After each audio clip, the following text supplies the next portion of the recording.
Assalamualaikum dan salam sejahtera. Anda bersama saya Nur Zamri dalam Berita Pagi edisi 3 Julai 2021.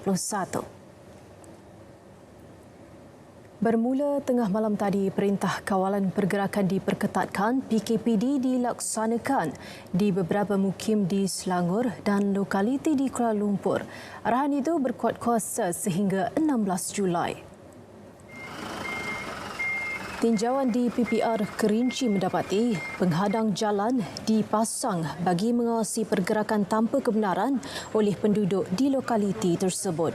Seramai 8,000 penduduk mendiami PPR Kerinci membabitkan 6 blok bangunan perumahan. Semua penduduk terlibat diwajibkan untuk melakukan ujian saringan COVID-19 memandangkan kawasan itu diletakkan sebagai zon merah. Menteri Kanan Pertahanan Datuk Seri Ismail Sabri Yaakob mengumumkan beberapa mukim di Selangor dan lokaliti di wilayah Persekutuan Kuala Lumpur dikenakan PKPD selama 14 hari bermula hari ini. Penugasan kawalan PKPD di Selangor pula berbeza dengan menumpukan kepada penugasan Sekatan Jalan Raya SJR. Ketua Polis Selangor, Dato' Arjunaidi Muhammad berkata, pihaknya akan menambah jumlah SJR di lokaliti terbabit.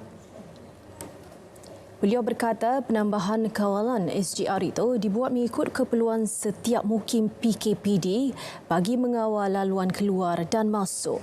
Selain penugasan SJR, pasukan pematuhan dan pemantau di setiap daerah di Selangor turut digerakkan bagi menjalankan penguatkuasaan di lapangan terutama di kawasan tumpuan ramai.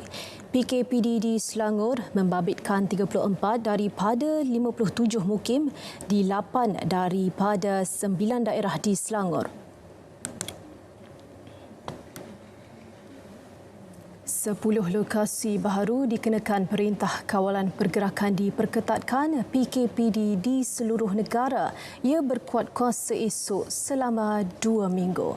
Menteri Kanan Pertahanan Datuk Seri Ismail Sabri Yaakob memaklumkan PKPD di Sabah ialah Kampung Siasai Dundau dan Kampung Pantai Emas di daerah Kota Belud, Kampung Naruntung di Pitas, Kampung Iban Kuala Nansang di Tawau dan Kampung Babagun di daerah Penampang. PKPD di Kedah pula melibatkan Kilang Jimat Sendirian Berhad, kawasan industri ringan Bukit Makmur dan asrama pekerja nombor 1 Jalan Seroja di daerah Kuala Muda. Kawasan lain Rumah Panjang Majang, Anak Bada di Sungai Bayan Mukah Sarawak dan Taman Nagasari Mukim 6 di seberang perai tengah Pulau Pinang. Selain itu, PKPD di Kampung Gusi Kinarud, Papar, Sabah dilanjutkan sehingga 17 Julai. Manakala PKPD di kawasan Semarak Tawau, Sabah, Perumahan Awam Desa Renjang, Kuala Lumpur dan PPRT Kampung Pasir Putih di Putatan, Sabah ditamatkan. PKPD di Rumah Panjang Gabriel Bujang Anak Ikau di Mukah Sarawak dan PKPD Kampung Skim Pamalan, Keningau, Sabah pula ditamatkan hari ini lebih awal daripada dijadualkan.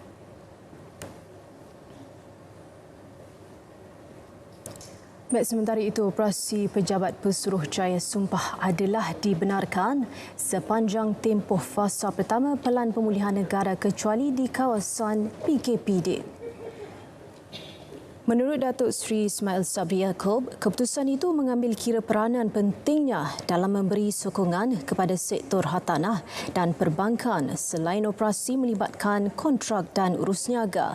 Beliau turut memaklumkan kebenaran operasi mahkamah bagi perbicaraan kes jenayah sepanjang tempoh fasa pertama kecuali di kawasan PKPD. Bagi kes sivil dan kes tribunal pula, ia dibenarkan beroperasi secara dalam talian termasuk di kawasan PKPD. Kes kematian sebelum tiba di Hospital BID melibatkan pesakit COVID-19 meningkat 7 kali ganda. Berdasarkan analisis CPRC Kebangsaan dari bulan April, sebanyak 35 kes direkodkan manakala bulan Jun 246 kes.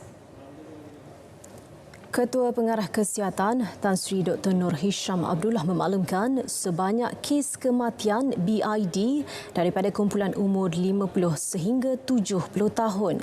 Ia merangkumi 76.7% dengan sekurang-kurangnya satu komorbid 64.5%. Tiga negeri merekodkan kes kematian BID tertinggi ialah Selangor 181 kes, diikuti Kuala Lumpur 78 kes dan Sabah 85 kes. Sejak pandemik melanda negara, 5,327 kes kematian direkodkan. 4,856 kematian dilaporkan pada tahun ini dan 670 daripadanya adalah kematian sebelum tiba ke hospital.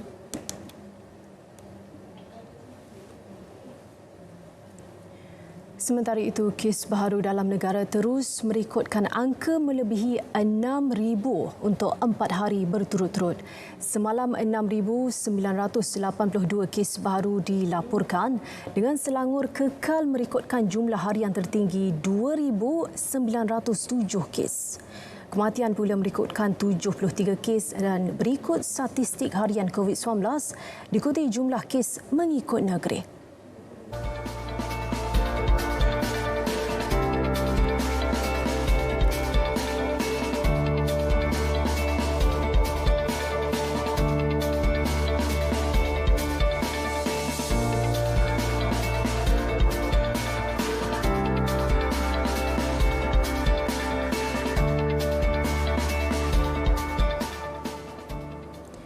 Tujuh belas lagi kluster baharu dikesan di 7 negeri semalam. 9 daripadanya adalah kluster di tempat kerja, 5 kluster komuniti serta 3 kluster kumpulan berisiko tinggi. Dalam satu kenyataan, Tan Sri Dr. Nur Hisham menjelaskan kluster baru itu dikesan di Johor, Selangor, Kuala Lumpur, Pulau Pinang, Kelantan, Sarawak dan Sabah. Secara keseluruhan, 2,882 kluster direkodkan dengan kluster aktif sebanyak 877.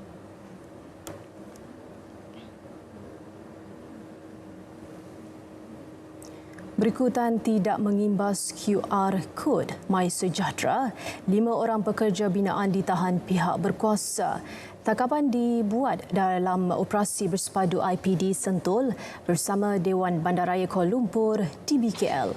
Kompaun turut dikeluarkan bagi kesalahan tidak menjaga kebersihan mengikut Seksyen 47 Akta Jalan Parit dan Bangunan. Menurut Ketua Polis Daerah Sentul, ACP Beng Ehlai, Jabatan Tenaga Kerja juga mengeluarkan 2 kompaun iaitu notis pindah dalam masa 48 jam dan notis penambahbaik tempat tinggal pekerja selama 14 hari. Jadi hasil pemeriksaan yang dijalankan dapati ada beberapa kesalahan ketidakpatuhan SOP. Contohnya bilik penginapan yang disediakan kotor dan penghuni di dalam adalah ramai.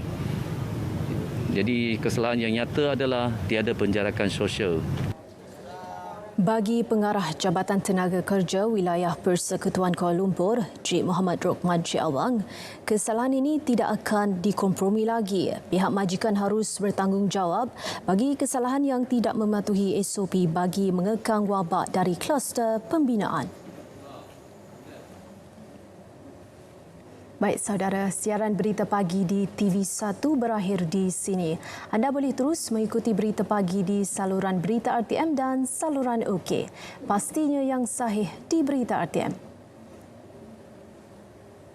Demi sesuap nasi, pandemik bukan penghalang kerana rezeki tak pernah salah alamat pada insan yang berjiwa kental. Saksikan Sabtu ini 3 Julai 9 malam dalam COVID Itu Benar.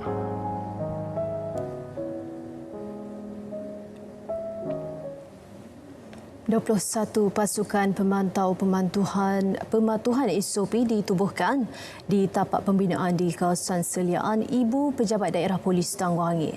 Ketua Polis Daerah ACP Muhammad Zainal Abdullah berkata pasukan tersebut bertanggungjawab memantau 29 tapak binaan di sekitar ibu negara. Jelasnya, walaupun perintah pematuhan terhadap SOP berkenaan telah dikeluarkan sejak sekian lama, namun masih terdapat pemaju yang ingkar dan dikenakan kompaun.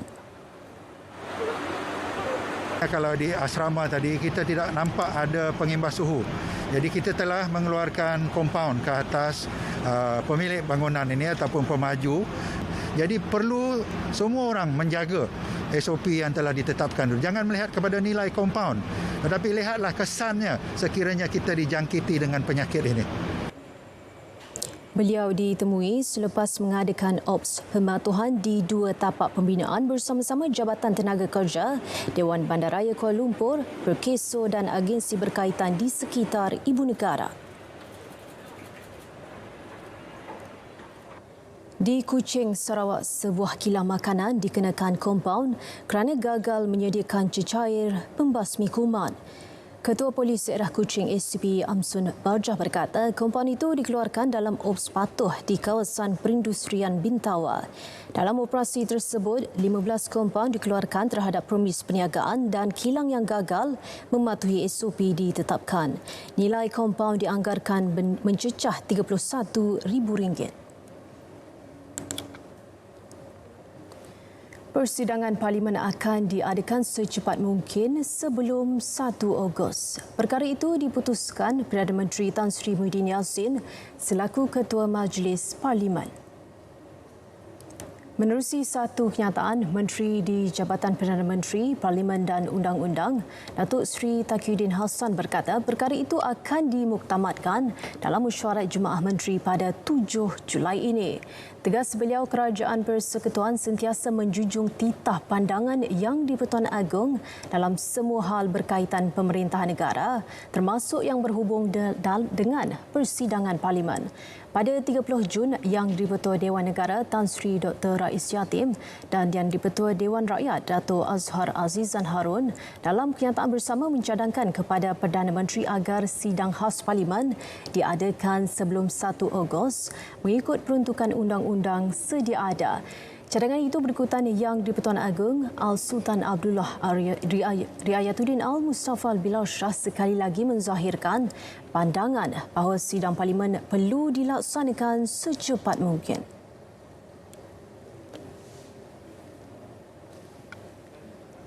Kerajaan telah menerima RM1.8 bilion daripada AMMB Holdings Berhad sebagai bayaran pertama penyelesaian berkaitan One Malaysia Development Berhad, 1MDB. Menteri Kewangan Tengku Datuk Seri Safrul Tengku Abdul Aziz memaklumkan bayaran tersebut sudah didepositkan ke dalam akaun amanah mendapatkan kembali aset.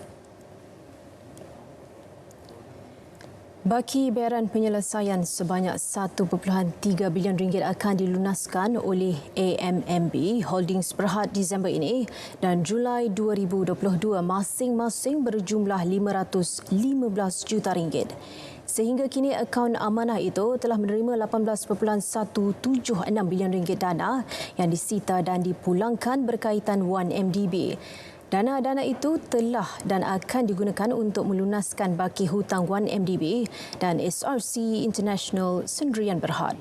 Setakat ini, kerajaan telah melunaskan sebanyak RM12.54 bilion hutang 1MDB dan RM3.8 bilion hutang SRC.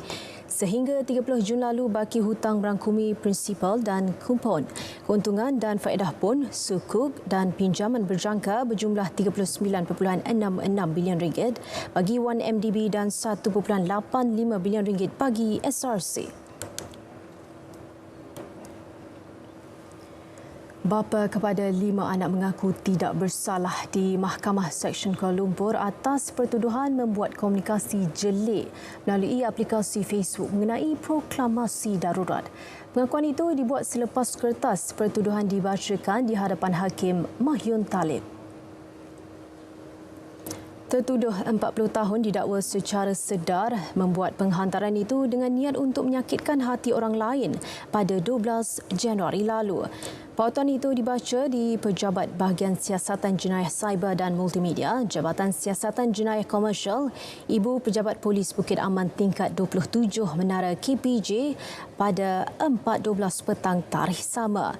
Pertuduhan dikemukakan mengikut Seksyen 233-1-A Akta Komunikasi dan Multimedia 1998 dan boleh dihukum di bawah Seksyen 233-3 Akta sama.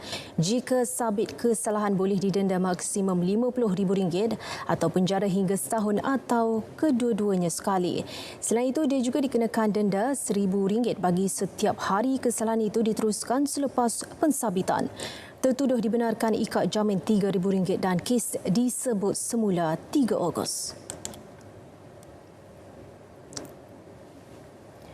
Baik, polis menyekat semua laluan keluar dari hutan sekitar penjara Puncak Borneo dan kampung berhampiran bagi menjejak 2 banduan yang melarikan diri petang Khamis. Timbalan Ketua Polis Daerah Pandawan DSP Lim Jo Shoo berkata pencarian diperluas dengan dibantu 40 pegawai penjara selain pasukan gerakan AM. Selain kepungan di dalam hutan, polis turut membuat sekatan jalan di 4 lokasi. Ini termasuk Jalan Kuching Serian, Kampung Beratan Puncak Borneo, Jalan Batu Kitang dan Jalan Batu Kawa. Penduduk juga diminta supaya tidak memberi perlindungan kepada 2 banduan terbabit kerana boleh mengganggu operasi pencarian. Setakat 8 malam, usaha mengesan Muhammad Fikri Azharuddin Abdullah 26 tahun dan warga negara Indonesia Rahmat Simbolan 38 tahun masih dijalankan. Dalam insiden petang Khamis, 4 banduan dilaporkan lulus dari pusat transit penjara melalui tingkap tandas, namun 2 daripada yang berjaya ditangkap semula.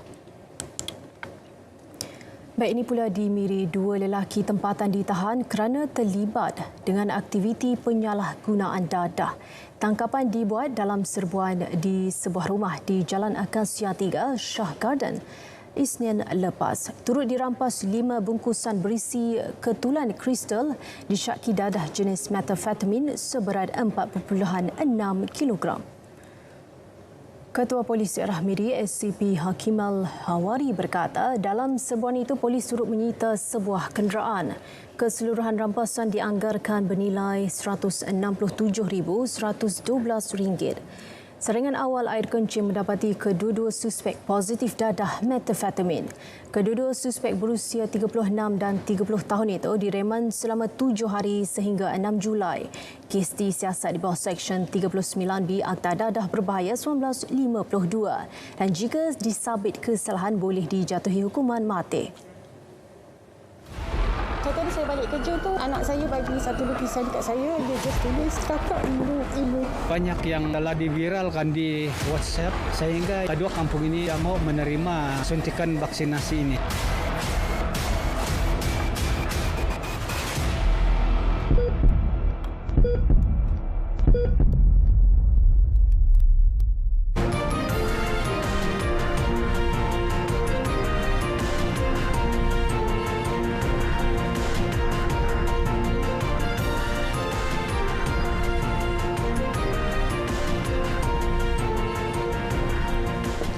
Baik, kita teruskan dengan perkembangan luar negara. Menteri Kesihatan Jerman Jens Spahn berkata rakyat Jerman yang telah menerima vaksin COVID-19 tidak perlu lagi menjalani perintah berkurung penuh berbanding individu yang belum menerima vaksin jika wujudnya virus lain. Ketika ini, Jerman merekodkan jumlah jangkitan yang sangat rendah dan walaupun telah melonggarkan bahagian besar, sekatan pergerakan kebimbangan semakin meningkat mengenai penyebaran varian Delta yang lebih menular dengan kemungkinan kes meningkat lagi ekoran perjalanan pada musim panas. Sehubungan itu, beliau mengulangi rayuan agar rakyat berusaha mencegah gelombang keempat pada musim luruh ini. Sebelum ini, Ketua Staf Chancellor Jerman Helge Braun berkata para saintis bersetuju individu yang telah menerima vaksin penuh tidak berisiko terhadap individu lain.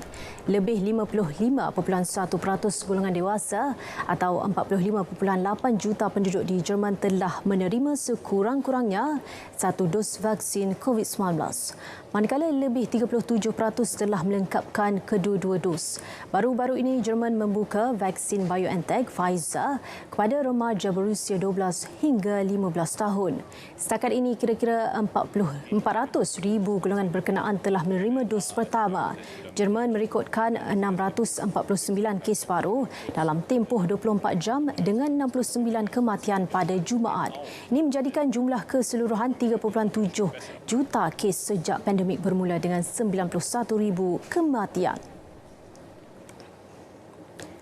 Baik, Rusia menegaskan tidak akan melaksanakan sekatan pergerakan baru walaupun merekodkan kematian tertinggi akibat COVID-19 selama 4 hari berturut-turut. 679 kematian berkaitan COVID-19 direkodkan dalam tempoh 24 jam dan jumlah itu direkodkan ketika Rusia memerangi lonjakan wabak akibat varian Delta yang dikeruhkan lagi dengan kelewatan vaksinasi. Rusia, negara kelima paling terjejas di dunia dari segi jumlah kes, enggan melaksanakan sekatan pergerakan penuh sejak gelombang pertama tahun lalu. Sebaliknya, ia menawarkan diri sebagai tuan rumah acara besar-besaran termasuk perlawanan bola sepak Euro 2020 di St. Petersburg. Lonjakan jangkitan mendorong Presiden Rusia Vladimir Putin minggu ini sekali lagi mendesak penduduk mendapatkan suntikan vaksin. Bagaimanapun, katanya sekatan pergerakan baru tidak dibincangkan. St. Petersburg, bandar kedua terbesar di Rusia, merekodkan 101 kematian berbanding rekod sebelum ini sebanyak 119 kes. Menganjur berkata perlawanan suku akhir Euro 2020 Spanyol menentang Switzerland pada Jumaat depan akan diteruskan dengan kehadiran ribuan penonton walaupun kadar jangkitan yang tinggi. لبيك اللهم لبيك لبيك لا شريك لك لبيك إن الحمد والنعمة لك والملك لا شريك لك.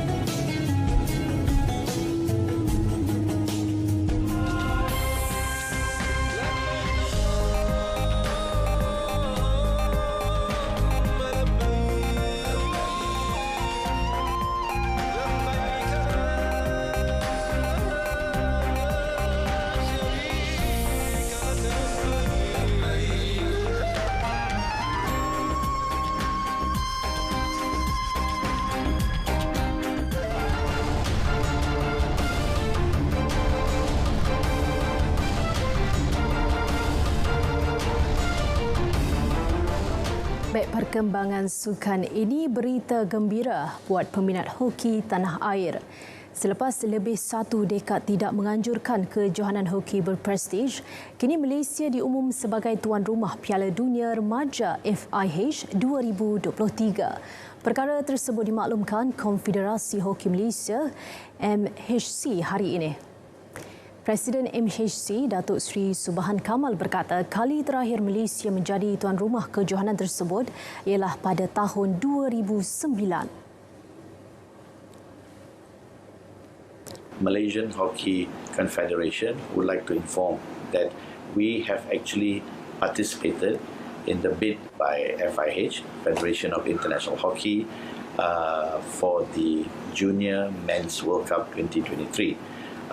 We went to a process where Malaysian Hockey Confederation, led by Professor Dr. Shamala and Mr. Francis from the competition committee, submitted a bid, a comprehensive bid, in early April this year, hoping and praying that we will be awarded to host the Junior World Cup 2023. Kali pertama Malaysia menjadi tuan rumah Piala Dunia Remaja ialah pada tahun 1982, diikuti 1989 dan 2009 bersama dengan Singapura. Bahang Sukan Olimpik 2020 kini mula dirasai. Ketika ini Malaysia mengesahkan 30 atlet negara akan membawa cabaran pada kempen di Tokyo bermula 23 Julai ini. Perkara tersebut diumumkan Majlis Olimpik Malaysia MOM. Dan dalam padi itu, Menteri Belia dan Sukan Datuk Seri Rizal Merican Naina Merican berharap kesemua atlet negara mampu melakukan yang terbaik di pentas Olimpik. Mereka ke sana dengan pelbagai impian untuk memecah rekod sendiri, impian untuk mencatat personal best, impian untuk meletakkan mereka kedudukan ranking yang jauh lebih baik untuk penyertaan-penyertaan yang akan datang. Dan tentu sekali lah yang paling tinggi adalah impian untuk membawa balik pingat. Pada kempen kali ini, Malaysia akan menyertai 10 jenis sukan iaitu badminton, terjun, pelayaran, memanah, olahraga, berbasikal, renang, golf, gimnastik dan menembak. Bilangan penyertaan paling ramai adalah menerusi sukan badminton, melibatkan 8 atlet, diikuti terjun 5 atlet, pelayaran 4. Sementara memanah, olahraga, berbasikal, golf, gimnastik dan renang masing-masing menghantar 2 atlet bertanding. Manakala menembak hanya seorang atlet sahaja. Kontingen Malaysia dijangka berlepas ke Tokyo pada 8 Julai ini. Baik, pada aksi Sukan Olimpik 2020, saingan berbasikal, terjun dan badminton dijangka menjadi tumpuan Malaysia. Berikut senarai penuh atlet negara ke Tamasya Tokyo mengikut acara.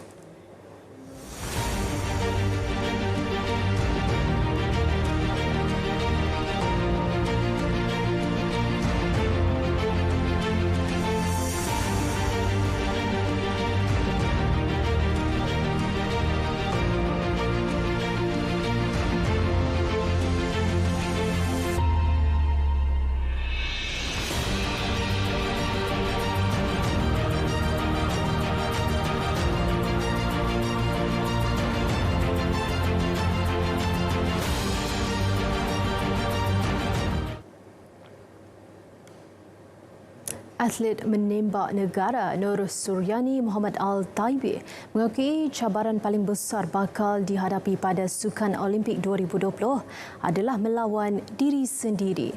Menurut beliau, kesilapan melibatkan aspek teknikal serta taktikal perlu dielakkan dalam usaha meraih keputusan positif di Tokyo.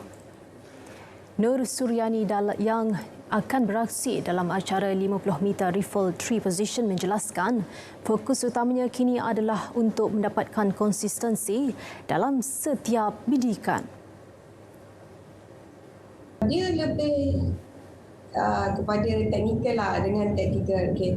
Dia macam bila kita deliver a shot, kita make sure kita tak ada buat error, minor mistake yang which is will avoid kita daripada tembak 10. So kat situ lah maksudnya macam fight tu kena orang cakap sentiasa ada dalam diri supaya kita sentiasa deliver a good shot until the end. Ketika ini, Suryani merupakan pemegang rekod kebangsaan dalam acara yang akan disertainya di Olimpik dengan 1,170 mata hasil keputusan pada kejohanan Piala Tun Hanif Omar 2019 di Kuching, Sarawak. Baik saudara, berita pagi 3 Julai berakhir di sini. Jadilah individu bertanggungjawab dengan mematuhi SOP cegah COVID-19. Lindung diri, lindung semua. Saya Nur Zamri, Assalamualaikum dan salam hormat. Teguh kita menang bersama.